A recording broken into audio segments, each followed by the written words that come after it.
to another edition of the Daily Deuce. I'm Gary Graves from just outside Louisville, Kentucky, home of the upcoming Kentucky Derby. And in Maryland, the land of pleasant living, my longtime friend, John Webster. John, how you doing today? Hey Gary, I'm doing real good, man. Thanks for that introduction. Hope everybody is doing well. We're gonna talk a little sports like we always do. Can't wait to get into it. I guess we're gonna talk about the NBA playoffs today. We're gonna talk a little bit about the Orioles, and maybe for a couple seconds before we wrap up, you can tell us about a thing called the Kentucky Derby for a couple minutes. Yep. We could talk about that too. Even though the big event is next week, all the workouts are commencing. Horses are arriving, and they have the draw coming up this weekend. Um, for me, it's like a sign that summer is just around the corner. After all the college football and basketball and March Madness, now we get to a time of the year where just I can stop and smell the roses as they were. So yeah, it's going to be fun, man. So let's get right into it, man, with the NBA playoffs. The game I watched last night, I'm not surprised by the outcome with Miami and the Boston Celtics, and it just reminded me a lot of like last year with the Heat that they go out and they get almost curb stomped in the first game, then come back and win on the road again, just like they did on their march to the finals last year. I'm not worried about the Celtics just yet, but obviously they got to win game three. And the only thing that really worries me about that, John, and you can give me your observation, is that Boston does the same thing that they always do when they lose games that they should win in series where they're favored, and it's shot selection, and and four shots. And I always like to look at Jason Tatum because, yeah, for all his talent, I still think he takes bad shots. Last night it seemed to be Kristaps Porzingis that was struggling. I mean, he was just struggling. Sometimes you just have a bad night, but that was not the night to have a bad night. Well, I think with Boston, they don't like prosperity. I'll say that. They they Yeah, that's it. That's it. That's they it. they, they always want to find a hard way to do it. Now they got to go to Miami. You got to win a game to get home court advantage back. Last night was a rough game. Miami put up 43 3-point shots, hit 23 of them. Mhm. The thing you know about Miami is built into the system, is built into the organization. They are not going to give up. They are a gritty team, and they're going to play you from the first buzzer to the last buzzer. That Hmm. they don't have Jimmy Butler, they don't have Terry Rozier, but they still have Tyler Hero. They still have Bam Adebayo. Also, they don't have Duncan Robinson, I don't think, but they Yeah. they still find a way to piece it together and play. Boston is what I've always said. I just believe in physical basketball and going inside. And Boston has a very good team, and what happens works for them. But they they will go inside. But I think when things go sideways, they forget about it, and their shot selection changes, and they begin to take more difficult shots. Porzingis, unbelievable talent. Got to get him some more looks. Last night he had a bad game. Shots weren't falling. It's just a rough night. It's one of those things that happen. What I want to think is that what happened to Boston last night was just a bump in the road. But in order for that to be just a bump in the road, they need to win game three. They need to come back this next game in Miami and set their pace, their mark on what this series is all about. You got to play Miami like they have Jimmy Butler and everybody else on the court because that's how they're playing. They're not going to go away. You have to knock them clear out and get them out the way. Yeah. it's funny. Both teams kind of play a pattern. Yeah, they kind of follow their familiar patterns in that, Boston will have that head scratching game when, and again, coming off a big win, they always follow up. They always seem to follow up with just a head scratcher game that just makes you really wonder, are they ready for prime time? I mean, we've seen them in the finals. We project them for the finals. I forgot how many games that, I think they said last night it was like they won the East by 14 games. So you figure this team is a lot stronger, but they fall into that pattern. I don't know. They just take their eye off the ball. And to an extent, I'll say you don't know which Celtics team is going to show up in a 7 game series. By the same token, I could say the same thing about the Miami Heat. That as impressive as they were last night, hitting 23 threes, that they could go home and go and get beat. And I mean, they have a built-in excuse, I guess, with injuries to an extent, but they go on the road last night and win a game without those, without the 3 players, especially without Jimmy buckets, and I thought that was the most impressive thing. And like you said, they don't stop fighting. They just don't quit. And it seems like you get the best out of that team when their backs are against the wall. And that says a whole lot about their heart and resilience and fortitude. But you just want to see it consistently as opposed to, say, a team that has to, be an 8 seed to and then fall behind 1-0 by 20, by 20 points and then respond with their best effort. You want to see that sustained. And maybe they're just a team that, again, that just turns it on. They find a way to flip that switch during the postseason when it counts. But I always feel like a team like that, if they played like that during the regular season, then they wouldn't have to play in games. They wouldn't have to be an 8 seed, having to leapfrog other teams to get there. You want to see a team that, as you said, all the players that they have, that they're good enough talent wise to be maybe a top 4 seed, but for whatever reason they just can't put it together over an 82 game season. Going to be an interesting season.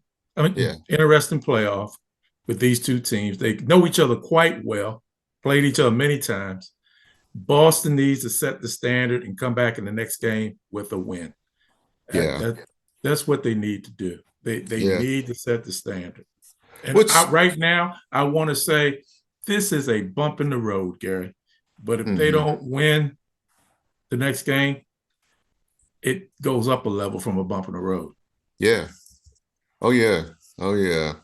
The other interesting series, well, one that I'm paying attention to, not because of, yeah, I expect an upset. I'm wondering if I'm seeing a team on the rise, and I'm talking about the Orlando Magic facing Cleveland. But Orlando has been bad for a number of years. They're in the playoffs.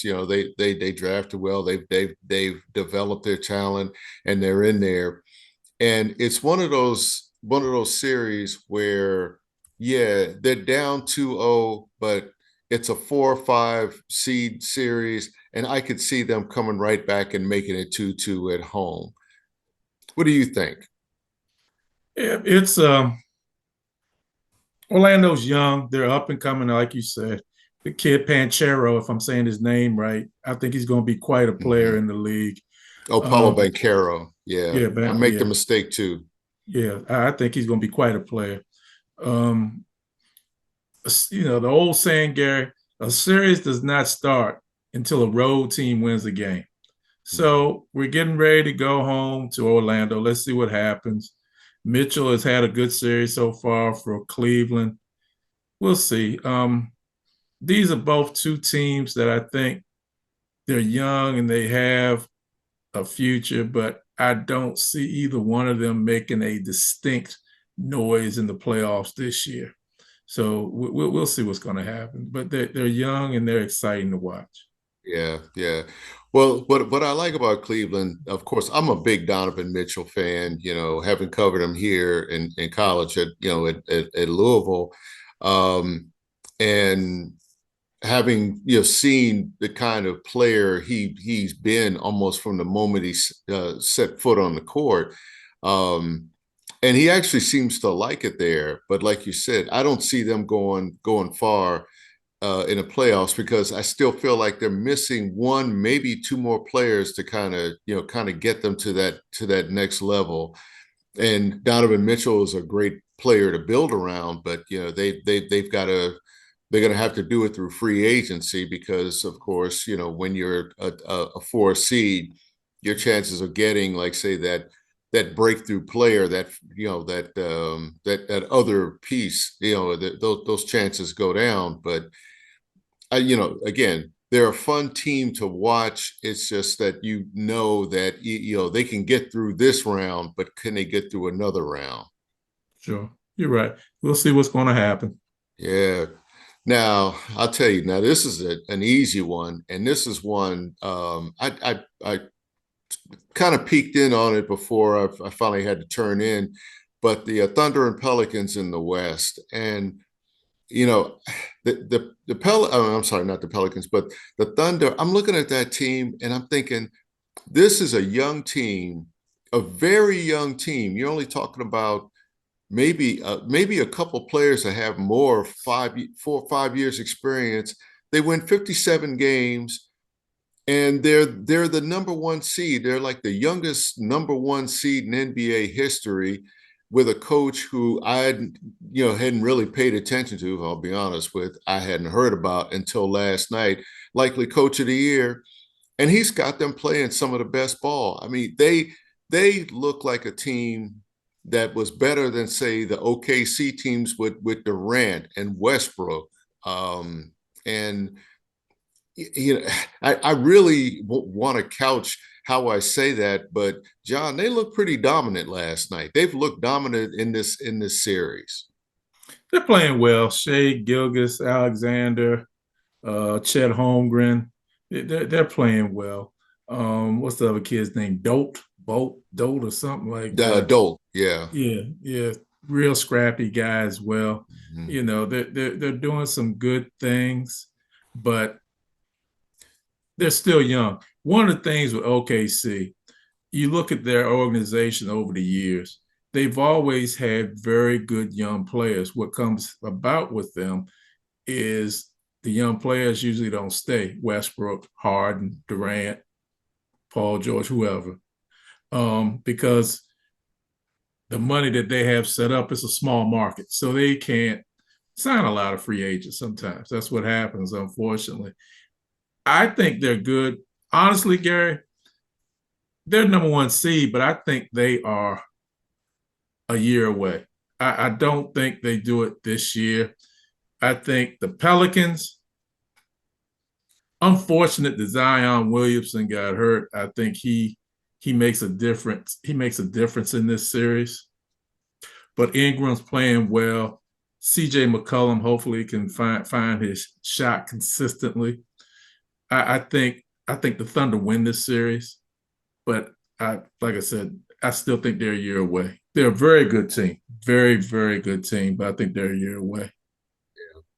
And John, I think the reason we both agree on that is because there's a team in Denver that um, they might be the number two seed, but they they're still playing like a one seed. They're playing like the NBA champions that they are. Um, Sometimes they make it almost look too easy, and I'm not saying that they're dominant by any stretch. It's just that that's a team that, after last year, after becoming a believer last year, because I remember a year ago, neither one of us were believers that they could go far. We thought, we were fooled for all those years, and last year they turned it on. So now our expectations are different, at least mine are. But I feel like That's a team now that once they figured it out, they they're kicking it to another level. And that the game against the Lakers, where Murray hit the last minute shot, they overcame a 20-point lead. For all the talk about the Lakers and blowing a 20-point lead, I was thinking, I'm not surprised that Denver overcame a 20-point deficit and won that game, just because that's the kind of team that they are. Um, I wonder, how do they fall behind by 20 points? I wasn't surprised by the comeback. I was surprised by the lulls, that the things they did to fall behind, because they're a team that, to use a metaphor, well, I'll say they have a killer instinct in them. I was gonna say something about like sharks, and what sharks are drawn by, but they just have like this finishing instinct, unlike a team, unlike any Denver team, I'll say, we've seen in recent memory. They're good, man. I mean, you look at the Jokic, or you look at Jamal Murray, you look at Porter or Aaron Gordon. They're a very good team. I was telling somebody earlier this week, may have been Dante. I was telling this too. The Lakers lost to them the other night, and I can't sit and say, well, they lost because of this. Yeah, they lost a 20-point lead, but 20-point leads don't mean anything in the NBA nowadays. They didn't mean anything when you and I were kids. They definitely don't mean Mhm. anything now. Yeah. So they won, and Murray hits a shot over Anthony Davis, who was 7 foot whatever, and he's got Mhm. his arms stretched out. He still hits the shot over him. Game over. They win. I really think the Lakers are going to have a hard time bouncing back. I really do. I think I to agree. lose like that, because that, and we'll talk about Philly in a second, how they lost, but that was nothing due to refereeing or a close call. That was straight up Denver gutting it out and beating them, not a turnover or anything like that. They beat them, flat out beat them at the end of the game. And I think, honestly, what I see in the West, I can see I can see Denver in the Western Conference Finals, and I can see them playing either Dallas or the Clippers. That's what I see. I think Yeah. like I said, OKC is a year away, and I think the winner of Dallas and the Clippers will play OKC, and then the winner of that, I think they'll beat OKC, and whoever that is will play Denver for the Western Conference Finals. Yeah, yeah, that's a good point. And it brings, that's an intriguing series, because again, you look at it, on the one hand, it's a 4-5 game, and it's a toss up. But I feel like the team that wins that particular series, is a team I think that can really make noise and go deep, because again, you look at excuse me, not the Clippers, you look at the Mavericks, and by being a 5 seed, you figure one or two more games, and they could be where the Clippers are.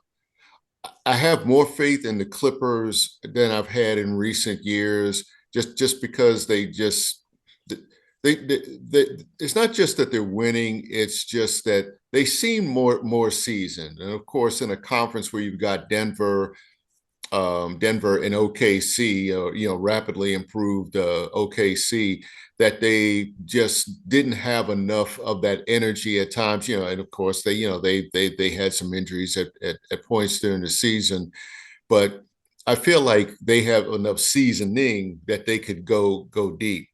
The Mavericks, on the other hand, are a team that I think, if they win this series, which is entirely possible, that they'd already be playing with house money, and they want to see how far they can take it. You'll note that you hear more about what Irving rather is doing on the court than off the court. He seems to be, keeping quiet, at least as far as I could tell. He also seems to be, really just really focused on making himself and that team better. And I guess, in his case, a change of venue, getting out of New Jersey was obviously the best thing for him. And then of course, when you're playing with Luca, that's so, he has somebody to compliment, and vice versa. I think playing with Luca is probably the best situation he has had. And hold on to your hat, Gary. I think this is the best I already know situation what you're he's going to had say. since he played with Cleveland. They won a championship with LeBron James. I think Hmm. this is the Hmm. best situation for him. I think Yeah. him and Luca are a good playoff of one another. And I'm gonna tell you something else that's gonna be an unsung hero in this series. Daniel Gafford, Hmm. high energy, used to play for the Wizards. Hmm. And he's a guy that plays in the middle. He eats up time, he eats up space, and he has a motor that does not stop. Good player, really will help Dallas. I really do. Yeah, yeah. It's again, I think with Dallas, you're looking at a team where you feel like their best is ahead of them. Mm, I feel like, well, for either team, I feel like their best games are ahead of them.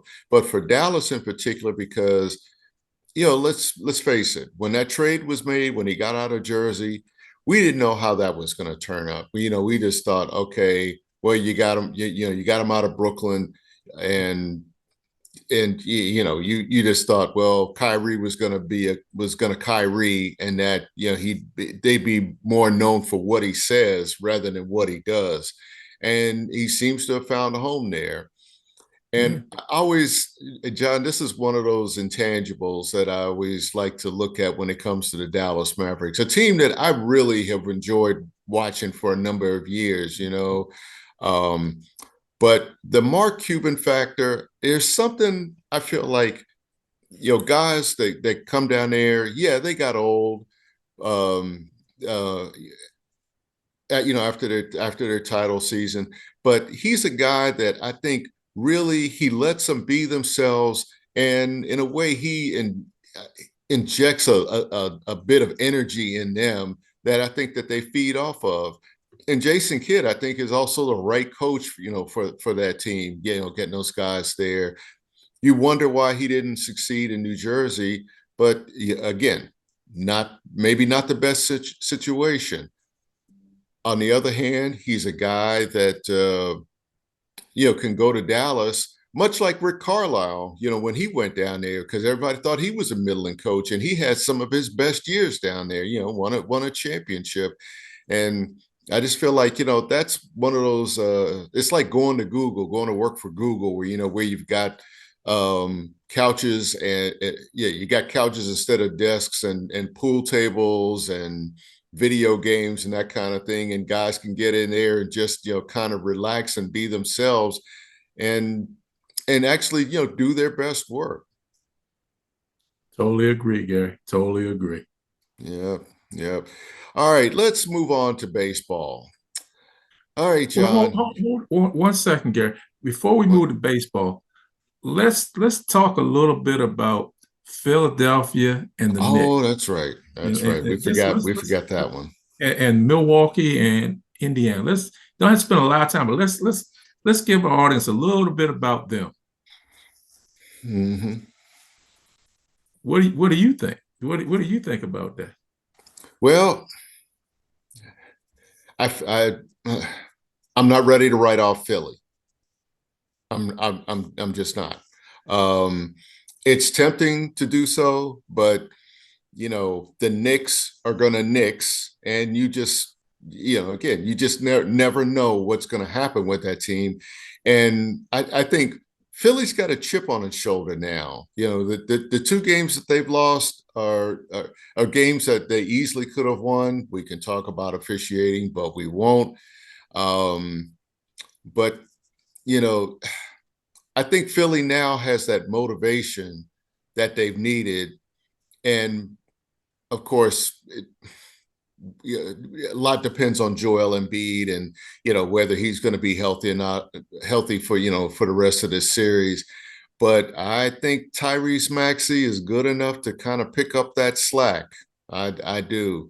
And when we were talking about Shea Gilgeous-Alexander, in OKC and what the difference he's made for that team, Tyrese Maxey, I think, is really the engine that makes that team go. You're talking about two complementary players, but I feel like, as long as he's still around, he's one of those guys that can kind of slide over and play, play that stretch four. He can maybe even, play the five if he has to, not so much in terms of height, but just in terms of where he's got to be and do the kind of things that, that they need on certain possessions. And I feel like he's a guy that he's in the MVP discussion along with another former Kentucky player, Alexander, Gilgeous-Alexander.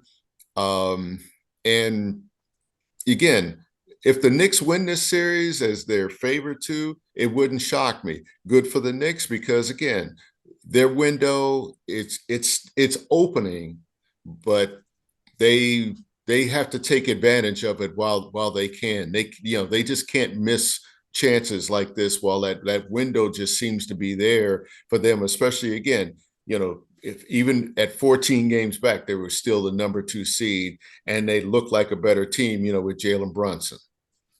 I mean, a strong team with Jalen Brunson. And Knicks playing well is good for the NBA. It Oh, helps to get always. more people interested. And I'm with you, man. It's 2-0. I think it should be 1-1. But I think Philadelphia, my honest opinion, I think Philadelphia comes back and gets them and wins this series. But let's go over real quick to Milwaukee and Indiana. I can't figure that one out.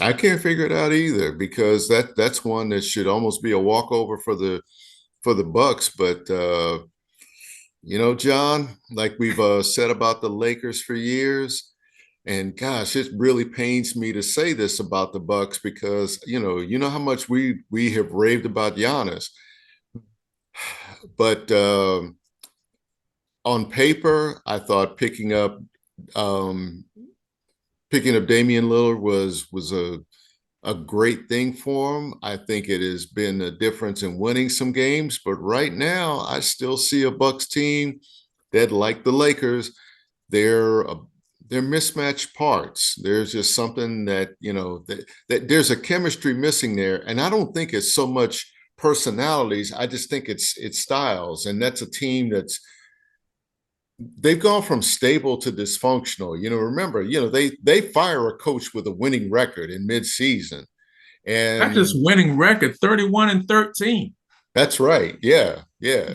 18 games over 500, and they bring in Doc Rivers. And that's where I became worried about them, that I felt like they were going to become the Philadelphia Bucks. Every team that he's gone to, that it just seems like they have all the pieces where they could be a really good team. They can be a dominant team, but they underachieve. And I can't figure it out. Doc has got to stop playing or stop being a player's coach and be a coach. Be a coach. I think on this one, and I can't figure this series out. I'm not sure. I look at Indiana and the style that they play. I haven't watched them a lot this year. They Yeah, like to they're an get up up and and down. coming team. I would Yeah. I would say. Tyrese Halliburton is unbelievable player.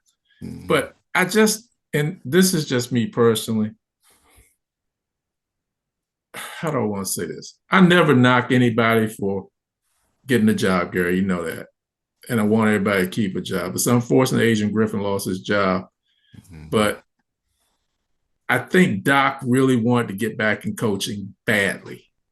I think the Philadelphia situation left a bad taste in his mouth. And when they came calling, he jumped at it. He wanted to get back. He wanted to do that more than he wanted to do the sidelines and the commentary. I think he's excellent commentary, but I really don't think his heart was into it. He wanted to still coach. With that being said, I think he really needed to try the best to wait. Coming to this in the middle of the season, he needs to have an off season to get everybody in place the way he needs them to be in place. This is a rough situation. You came in to a team that was 31 and 13. You went 18 and 19. 18 and 19 is for me not good, but I understand it because you're getting to know each other. And you had some injuries and this and that. Damian Lillard, that's starting to be said, he's had some personal challenges in his life, and some of those challenges they would bother anybody. That's understandable. Unfortunate, but understandable. I just think that maybe if Doc had waited and came next year, it would have been a better situation. I think he sees Giannis and he sees Lillard and he sees maybe that's another chance at another championship. But you got to move some things around. All the pieces that you have in Milwaukee are not Doc Rivers kind of pieces. You need to be able to have an off season. And the biggest thing this team had a problem with is defense. To get a mindset of defense is something you do in the off season. Trying to get them in the middle of the season to understand how to play defense, good luck to you. You know, that's rough. But Yeah. I don't know. I sit and I look at this, and I guess because I like Doc, you know, I think he does a great job, and it's hard for me to sit and believe that Indiana can beat them, and Indiana has a very good chance of beating them, and you know, and if that happens, I mean, Indiana deserves it. Congratulations to them if they win it. But man, can you hear those comments coming about Doc if he loses in the first round of the playoffs to No, Indiana? no doubt. I mean, let's just like pick any losing streak that they've had during this season, and you're going to hear those same complaints about Doc Rivers that you heard then, and that's the maddening thing when you mentioned, excuse me, that 18 and 19 record. It's not that he was 500. It's just that team was either hot or cold. And that's, again, another head scratcher, another mystery team that's like, okay, yeah, when it's good, it's really good, but man, when it's bad, it's awful. All That right. is right, my friend. Now we can move on to baseball and talk about your, and I guess mine to a different extent, Baltimore Orioles. So, John, are you kind of surprised by where they are right now? I think they're playing solid ball. I do. With all the changes that they made, they added solid pitching. I still feel like this team is, trying to find its chemistry, but you're a harder critic on the Orioles than I am. Your take. I got to hear it. I think they've gotten off to a decent start. Uh, I like some of the starting pitching. Let's start on the offense. Let's start Gunnar Henderson, Adley Rushman. What do you say? You know, they have a lineup right now. When you look at it, Adley Rushman, Gunnar Henderson, Mountcastle, Santander starting to hit. At the bottom, you got Colton Cowser with Jordan Westberg. And then you got Mateo on the bench, which is a great defensive player. You got Urias on the bench, who used to be a Golden Glove, and he can get into a swing and start hitting. That's really good. The kid, Jackson Holiday, he's having a hard time right now. His defense is solid. Defense is solid. But I was talking to somebody the other day, like, John, you think he should go back down? No, leave him up here right now. I mean, I think right now to take him back down would be hurting what he is. It was a different situation last year with Grayson Rodriguez when they sent him back down. This kid is doing it defensively. I think if he keeps getting his at-bats, he's going to learn. Gunnar Henderson had the same problem. A guy named Cal Ripken Jr. had the same problem. You know, it's not easy getting used I to think even major. a guy named Eddie Murray had the same Eddie problem. Murray had the same problem when he first came up. It's not easy. Manny Machado struggled in the beginning. It's not easy. Leave him up here. He's going to get better. Pitching. Okay, here we go. Corbin Burns, I think is a good acquire. I think he's good. I think that he's good to give up a home run almost every game. If you look at it, he's given up about 5 or 6 home runs. So you know, um, Yeah. I'll come back to that in a second. Yeah. Grayson I, Rodriguez has been a very good pitcher. Uh, he lost the other night to the Angels, but he's been doing really well. Dean Kramer, he's doing well. The key is going to be the relief pitchers. There's yeah. you don't have consistency in the relief game.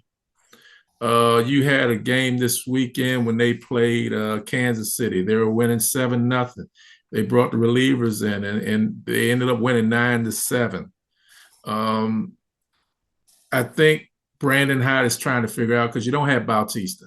Kimbrel is going to be your closer. Mhm. But now, how do you get to the ninth inning? How do you get there? Cionel Perez is on the injured reserve right now. Mike Baumann struggles a lot. Um, Kaloum, you have him, but do you use him in the seventh? Do you use him in the sixth? Cano, last year he started off as a setup in the eighth, then you moved him to a closer. Now you're moving him back to a setup or maybe seventh inning. They're trying to figure this out. And another thing you're going to have to figure out, you're getting back John Means probably this week. You got to figure out where he fits in this. Cole Irvin had a very good outing on Sunday. You got to figure out, is he going to stay as a starter or you going to move him to the bullpen? Tyler Wells started. I wasn't a big fan of him starting. I think he's better coming out the bullpen as a long reliever. Those are the decisions you have to make because the bullpen is not locked down, lights out this year. They're getting it done. But man, I don't know about you, Gary, but I don't like sitting in my favorite chair in my house with a ginger ale in my hand and watching Kimbrel and the Angels had the bases loaded with two out, and Mike Trout's up the bat. My ginger ale just doesn't taste as good then. It just doesn't, you know. So you got to get more consistency. You got to get more consistency, and you can't burn out Kimbrel. Right now, you're pitching him quite a bit. And these guys are not like when we were kids, Gary. Maybe 2 or 3 days, then you got to sit them down, give them a rest. Maybe 2 or 3 days again, sit them down, give them a rest. But you got to find that bullpen. The starting pitching, you got Burns, you got Rodriguez, Cole Irvin had a good start the other day. You got Kramer, John Means come back. Kyle Bradish is down. He had a great game. Was it last week? Oh yeah, last week he pitched at Bowie, and man, he was mowing him down. And I think they want to be careful when they bring him back. But when you bring him back, if you have Bradish, Burns, Rodriguez, Means, and Kramer as your five, Kramer would be your fifth. Your first would be Burns. Your two would be Rodriguez. Three would be Bradish. Four would be Means. And then I would take the bullpen. I had Tyler Wells in the bullpen. I put Cole Irvin in the bullpen. The other thing they got to think about, this kid, Suarez. He's been pitching good, but man, he hadn't been in the major leagues in 6 years, Gary. 6 years. And now he's up here pitching, and he's pitched 2 straight games, 5 2/3 innings, both of them, giving up no runs. Can you imagine what that's going to be like? The Orioles found somebody like that to be in the rotation, the bullpen. Man, Yeah. I mean, that's a great. I mean, just the fact that he's playing again is a great story in and of itself. But yeah, to not just be away for that long, but to come back and put in those quality innings as they call them, I think is a great story. In terms of Jackson Holiday, and I was thinking about this about 2 weeks ago, not even when he got his first major league hit, and I was listening to the game, and the announcers were kind of saying what you probably saying with that ginger ale in your hand about his hitting, and they said that it was starting to get to him a little bit, and all he needed was he just needed to keep swinging. Something was going to work, and from what I remember about when he got that first hit, that it was just kind of like a seeing eye, single that moved a runner along, ended up scoring a run. He ended up scoring as well. And I think the thing about that game, they ended up losing. I think they ended up losing that game, but it was one of those things where they thought it was a breakthrough for him, and he felt very, very relieved. Now, he does not need to go back down to the minors. He just needs to figure it out. Yep. That's all it is about these prospects. The like the who's the kid that they just called up? What's his name? Heston? Is it Kirstad? Is I Krista, Kirstad? yeah. Yeah, yeah. I mean, he's another one of those prospects that I think, um, yeah, you could probably work on some finer points with him in the minors, but I think he benefits more now by seeing major league pitching, and then trying to figure it out from there. Because yes, we both love watching the Bowie Bay Sox, but um, that's not where those guys are going to get better. You know what they call the And Orioles? You know what they're calling the Orioles now? what's that? They call them the farm boys because they have so many players coming up from the minor leagues in the farm system. They call them the farm boys. I mean, you think about it. In Bowie, not just Bowie, the minor league system, they got another pitcher down there called named Cade Povich, left-handed. He's waiting for a time. Mhm. Kerstead waiting for a time. Norby, Kobe Norby, I think his name is. He's waiting Yeah. for an opportunity. I mean, it's just, I mean, Gunnar Henderson, Jackson Holiday, Adley Rashman. Yeah, they just call them the farm boys. They have so much talent down there. Colton Cowser, Jordan Westberg, Mhm. you know. That's one, John, that I hope that they can keep that nucleus between the majors and the minors together, because before there were no prospects coming up. Yep. I mean, you couldn't project any of them. Now they've got this abundance of riches, and again, it's about figuring out where to put them and when. I feel like that's a good problem to have, um, but I think at some point they probably will figure it out. They'll fall into a nice little groove. It might not be 100-win groove like last year, because I think last year they didn't know how good they were, until like they got to maybe what was it 60 games before the All-Star break or something like that. 60 wins before the All-Star break, and I'm thinking, whew, man, that's yeah, this team. I thought that they were too young to go far with the squad they had, and of course they got humbled. But um, it's just a good problem for them to have, that they just have to find their way. They just have to settle in. But Jackson Holiday, I feel like as a guy, just don't give up on him. And don't think he's going to be better down in Norfolk than he is in Baltimore. Yeah, it's Yep. I can say this, man. I'm enjoying every night and afternoon watching Oriole Magic. That's Oh all yeah. I'll say. That's all I'll Yeah. say. Yeah, and even at some point maybe we'll talk about my Washington Nationals, but that's another team that I've seen them in person in Cincinnati, and they were one pitch away from taking a series there and end up giving up something like three consecutive extra base hits, including a game-winning home run, a walk-off home run. And as heartbroken as I was, that I said, well, this team can hit the ball. Mhm. So at another time, we'll talk about them. And they're actually playing decent. I mean, they're like 5 games back, but they're looking more like a 500 team, which none of us would have expected after they gutted that roster. But we'll save So, that for another week. John, let's watch some sports as we always do. The real season has commenced in the NBA and the NHL. We didn't even get to that because I love watching playoff hockey too. mhm. And of course, we got the NFL draft coming up later on tonight. We can break that down next time, see how the Washington Commanders fared and the Baltimore Ravens, to a lesser extent. Folks, just watch sports, and most importantly, come back and watch us. Hey, thanks for having us again this week. As Gary said, watch some sports. We got the NHL, we got the NBA, you got a little bit of everything. You got Major League Baseball, you got the Kentucky Derby coming up. Watch some sports and come back and see us real soon. Take care.